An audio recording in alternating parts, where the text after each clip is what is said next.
Tata Marko, opet je nestao. Da se nemo toko kečava. Tata Marko, si tu?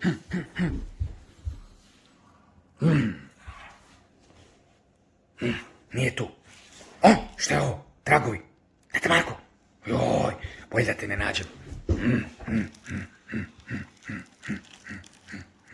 Tata Marko, šta si to napravio, Tata Marko, šta si to napravio? Ništa, vidi me. Tata Marko! Sad si crven od kečapa.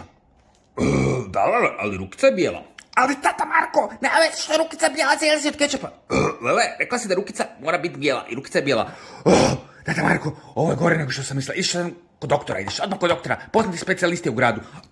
Lele, poznati specijalist doktor Slonko je u gradu. Tu promovira svoju novu gazetu oko šprickanja. On ti jedino može pomoći. Ali Lele, vi kažeš da je Slonko prevarant. Sada nije, sada nam samo Slonko može pomoći. Dođi sa mnom. Dobrodošli kod doktora Slonka, kako vam mogu pomoći? Slonko, Tata Marko ima problem s kečapom. Lele, nemam ja problem s kečapom. Vidiš da mi je bijela rukica, vidiš? Tata Marko, cijeli si crven od kečapa, cijeli, gledaj, cijeli. Da, Lele, ali vidi rukicu. Čista je ko suza. Tata Marko, Slonko, reci mu. Ovo je totalno neprirodno. Ja predlažem terapiju. On je izgubljeni slučaj ako se brzo ne napravi terapija. Kakva je terapija? Terapija šprickanjem. Inače, odobravam tvoje metode, Slonko, ali terapija šprickanje mora sad se napraviti. Nemojte. Šprickanje neka počne. Jeste sigurni da ćeš to pomoći? Ne sviđa mi se ovo. To će pomoć. Još sapunica. Dobro, Slonko. Poslušat ću ti, još sapunica. Dosta sapunice. Tata Marko, što se radim za tebe? Nek špricanje počne.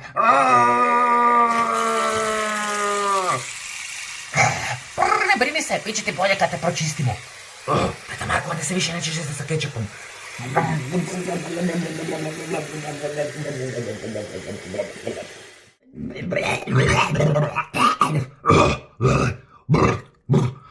Gotovo. Tata Marko!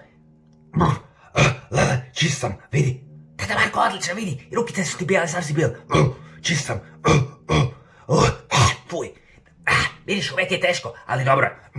Dobro, više klonit ću se kečapa. Hvala, Slonko. Kako ćete mi se odužit? Hvala, Slonko. Nije hvala dovoljno. Slonko, šta ti želiš? Mogu te pošpricat? Ne. Samo malo? Ne. Samo malo. Ne. Stop, Slonko, stop. Šu. Bar se i ono opravo, hihihi.